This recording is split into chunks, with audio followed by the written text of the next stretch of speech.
I've pointed out in numerous videos that jihad proceeds in stages. When Muhammad and his followers were only a tiny minority of the population, they were commanded to preach a message of peace and tolerance. When Muhammad had gained a larger following and had formed alliances with various tribes, but wasn't yet strong enough to subjugate non-Muslims, he was ordered to wage defensive jihad.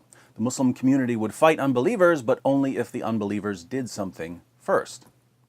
When Muhammad and his followers became the most powerful force in Arabia, they were commanded to wage offensive jihad, violently subjugating non-Muslims simply for being non-Muslims. So the hostility of the Muslim community towards unbelievers was directly proportional to the military strength of the Muslim community. The Muslim population in France is somewhat higher than the Muslim population in most other European countries, and the numbers have risen very sharply in recent years, so we shouldn't be surprised to see an increase in terrorist attacks. What we might find surprising is that many of the terrorists, before turning to jihad, spent years living very un-Islamic lifestyles. They were what we might call bad Muslims. Why would bad Muslims care enough about Islam to wage jihad? Mohammed Lahwe Boulel, for instance, who killed 84 people in Nice, reportedly drank alcohol, ate pork, took various drugs, went salsa dancing, had a pretty wild sex life, didn't fast during Ramadan, and didn't go to the mosque. He only recently began taking his Islamic faith more seriously. But once he began taking Islam seriously, he crashed a truck into a crowd of men, women, and children and shouted Allahu Akbar during his shootout with police. We see this pattern over and over again among jihadis. Young Muslims go clubbing, go drinking, and then suddenly go on a killing spree shouting Allahu Akbar.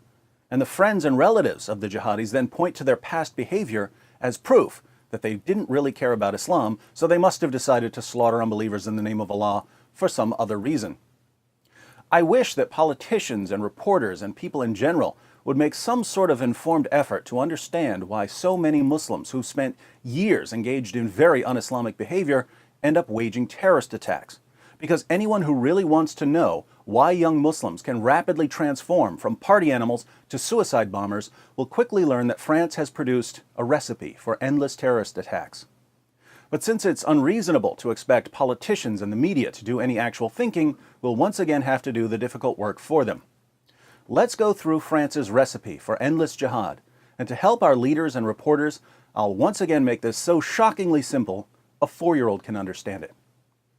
First, many young Muslims, like many young Christians and many young Jews, live double lives. Muslims are raised to believe that Islam is true, that the Quran is the perfect word of Allah, and that Muhammad is a wonderful pattern of conduct. But they grow up in France, where they're free to do just about anything they want. So they do the kinds of things that many high school students and college students do. They drink, they do drugs, they have sex. In most Muslim countries, they wouldn't have the same easy access to alcohol and so on. But in France, they can do what they want. But here's the key. They still believe that Islam is true. They know that they're not living according to the teachings of the Quran and the Hadith, but they believe that they're supposed to live according to the teachings of the Quran and the Hadith. So they're Muslims in terms of what they believe, but they're not Muslims in terms of their actions. And again, plenty of Christians and Jews can relate to this. There are lots of people from different religious traditions who aren't living according to the standards of those traditions, but who still believe in the traditions. This is what I mean when I say that many young Muslims live double lives, believing one thing, but doing another. Second, the Islamic beliefs of these Muslims are almost never seriously challenged. They're told all their lives by their leaders and their families that Muhammad was the greatest man who ever lived, that the Quran has been perfectly preserved, right down to the letter, from the time it was revealed to Muhammad, that the Quran is filled with miraculous scientific insights, and so on. Now, these beliefs are complete nonsense, but no one bothers to show the Muslim that these beliefs are complete nonsense. In fact, quite the opposite. Politicians and the media go out of their way to block criticism of Muhammad and the Quran. People who dare to tell Muslims the truth about Islam are called racists and bigots and hate mongers and Islamophobes. And this makes it very easy for the Muslim to dismiss any criticisms of Islam. Oh, they're just criticizing my beliefs because they're racists, not because there's any real problem with my beliefs. So the Muslim goes through life convinced that Islam is indisputably true, and this conviction is never seriously challenged. Third, some of these Muslims eventually decide to be good Muslims instead of bad Muslims. Since they've gone through life believing one thing but doing another, They've had the same kind of internal struggle a Christian or a Jew might go through. The same kind of internal struggle someone who smokes might go through if he believes that smoking is bad but continues to smoke anyway. And the Muslim, either because he's matured or because he's been confronted by some more devout Muslims, decides to become more consistent. He decides to actually do what Allah and Muhammad command him to do. So he stops drinking, he stops clubbing, he strives to be a good Muslim so that he can be accepted by Allah. Fourth, some of the Muslims who begin striving to be better Muslims so that they can be accepted by Allah come to realize that they can't really know if they've been good enough to be accepted by Allah. You can find statements in the Muslim sources that tell you what good Muslims are supposed to do if they want to enter paradise. But as a Muslim, you just don't know you're standing with Allah. The worst sin in Islam is shirk, associating something with Allah, idolatry. How do you know whether you're idol-free enough for Allah? Do you love money too much? Do you love your house more than you should? You don't know. So you have no assurance of salvation. And here's where things get scary. Even the best Muslims don't know what Allah is going to do with them on Judgment Day. Even Muhammad himself didn't know what Allah was going to do with him. In Surah 46, verses 8 to 9, we read, "Or do they say, he, Muhammad, has fabricated it? Say, if I have fabricated it, still you have no power to support me against Allah. He knows best of what you say among yourselves concerning it," i.e. this Quran. "Sufficient is He as a witness between me and you, and He is the oft-forgiving, the most merciful. Say, O Muhammad, I am not a new thing among the messengers of Allah," i.e. I'm not the first messenger, "nor do I know what will be done with me or with you. I only follow that which is revealed to me, and I am but a plain warner." Muhammad is commanded in the Quran to say that he doesn't know what Allah is going to do to him. And the verse is referring to salvation. We know this because when Muhammad actually says what Allah tells him to say, it's in the context of salvation. Let's look at a passage. In Sahih al-Bukhari, 3929, a devout Muslim named Uthman dies, not the Caliph Uthman, a different Uthman, and a Muslim woman says to the body, "I bear witness that Allah has honored you." Muhammad replies, "How do you know that Allah has honored him?" The woman is shocked that someone this devout has no assurance of salvation, so she asks, who else is worthy of it, if not Uthman? And Muhammad's response is terrifying for Muslims. He answers, "As to him, by Allah, death has overtaken him, and I hope the best for him. By Allah, though I am the messenger of Allah, yet I do not know what Allah will do to me." This is Muhammad, the greatest Muslim in history, saying, "You want me to tell you what Allah is going to do with this guy?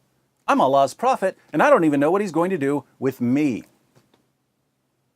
Muhammad's closest companion, Abu Bakr, the first of the rightly guided caliphs, said, "If I had one foot in paradise, I would still fear Allah's deception." Now, if the best Muslims didn't know what Allah was going to do to them, what hope is there for bad Muslims?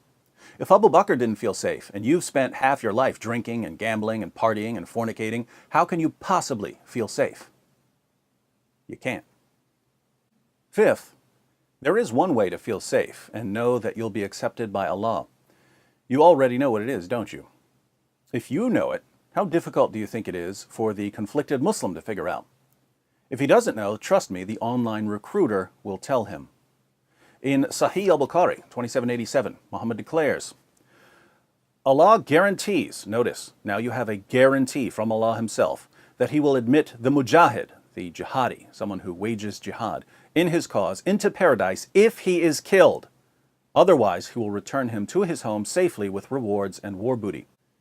If you get killed while waging jihad, Allah guarantees you'll go to paradise. So even if you've spent years violating basic Islamic teachings, Allah makes you an offer. Die while killing unbelievers, and your salvation is assured. Putting all of this together, think about it this way. Suppose this circle represents the total Muslim population of France, several million Muslims. Many of these Muslims will be secular. Let's say that this circle represents the Muslims who aren't secular and whose heads are filled with silly claims that supposedly prove that Islam is true. Some of these Muslims will be very devout and will do what Muslims are supposed to do, but many others will end up doing things that are forbidden in Islam, even though they sincerely believe that it's true. This circle represents the bad Muslims. Of the bad Muslims, some are going to continue being bad Muslims all their lives, while others are going to decide to become good Muslims at some point. In this circle are the bad Muslims who decide to become good Muslims. Many of the Muslims who try to turn their lives around will be perfectly satisfied saying their daily prayers, giving alms, taking the pilgrimage to Mecca, and so on. They'll think that they're okay with Allah because they're doing what Muslims are supposed to do. Others will be scared and distressed. They understand that because they've done so many bad deeds, they can never be sure that their good deeds will outweigh their bad deeds. They'll have constant anxiety about their eternal destiny. They're in this circle. Some of these Muslims will press on and continue to live as Muslims even though they're terrified about what might happen on Judgment Day. They'll just try their hardest and hope for the best. But some of these frightened Muslims won't want to spend their lives in a state of constant anxiety and uncertainty and to gamble with their salvation. They'd rather accept Allah's guarantee of a one-way ticket to paradise for anyone who dies while waging jihad. These are the people who are killing you, France. Oddly enough, when these young jihadis go on a killing spree, people read about their shady pasts and say, this attack can't have anything to do with Islam because this was a bad Muslim. Being a bad Muslim is what compelled him to accept Allah's offer of salvation in exchange for martyrdom. Islam was the driving force behind the attack. So the process that produces these attacks is straightforward. But now we have to ask, what are French leaders doing to change anything about this process? Absolutely nothing. And that's why the attacks in Paris and Nice are only the beginning.